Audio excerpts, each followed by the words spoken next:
So, how do you let's talk about African culture and modern medicine. How do you think? What do you think is the intersection between African medicine and modern medicine? Hmm. I have very interesting opinions on this.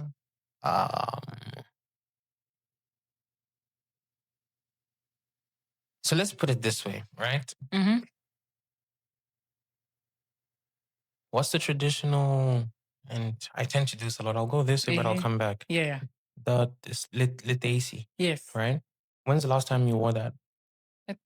At a wedding. Right. And this comes back to your question of Black people, right? Mm-hmm. And how I think like millions a superpower and so forth. You know how, for example, like Indian people would be wearing a sari and have like the red dot? And they'll do that on a normal day. It doesn't have to be a special occasion for them to do so. Same with like Chinese people and so forth. And I'm going on a tangent to say like there's Chinese medicine, like your acupuncture and stuff. There's Indian medicine. I mean, we're practicing Western medicine. Yeah. Similarly, before then, there should have been African medicine. African people were treating themselves for the longest times. I mean, history will tell you that some documentation shows that medicine began in Africa, right?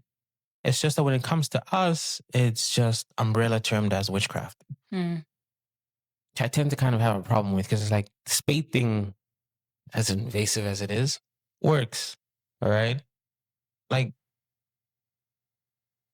you could be like having a sore throat or a headache, and your grandma's like, yeah, just go into the garden and get like that thing, just boil it and drink it, and it's gone. My biggest issue is we just don't have the documentation to know like the dose, for example. How much is too much? How little is too little? I'm not saying it doesn't work. I can testify that it does. It's just so volatile and not controlled that becomes dangerous.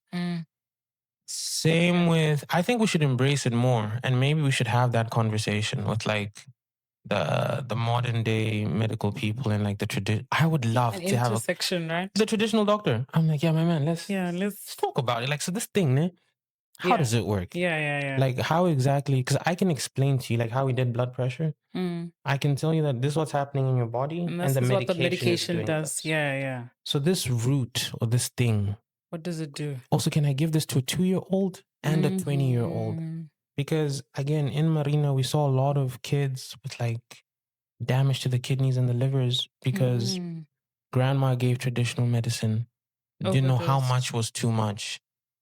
So when they come in, naturally on our side, it's like, why would you give traditional medicine? Yeah. And it's just kind of labeled as bad, backward, not well thought of. And I don't want to like dismiss the conversation. I would say hopefully we can like meet at a conference and like show me yours, I show you mine. You understand? Yes. I would really hope we could get there. But as of now, I wouldn't be 100% for it because it's just not. That's controlled. Yeah. That's it. Have you ever had a patient who was reluctant to take modern medicine, who was traditionalist maybe? Straight up told me, nah, me, herbs. Yeah. Sisonk. I was like, yeah, no, my sister, I'm with you, hey? Yeah. Like, turmeric, garlic, ginger, cayenne pepper are natural anti-inflammatory meds. They do the same thing that your ibuprofen will do. So if like you have a swollen tooth and you take ginger, garlic, turmeric, works. Everything that we do most as human beings is just mimicking nature, right? Airplanes mimic birds. The natural medicine's there in the world, right? We just get it and package it and then sell it. So it's already from the ground. Regardless of it. So I'm not going to go against the fact that it works. I told her, hey, do you, boo-boo? And then I bumped into her at Riverwalk. She's like, hi, dog. I was like, hi. And dog or dog? Dog. I was like, hi. How's that rash? She's like, yeah. I just used my herbs and it went away. I was like, high five, for you, girl. I'm so glad it worked out for you. Yeah, I'm not gonna be the one to force you to do something you don't. because people have autonomy. Yeah. Yeah. But what do you think about children? If like traditionally or from my religion, a child can't take polio vaccine or Yeah,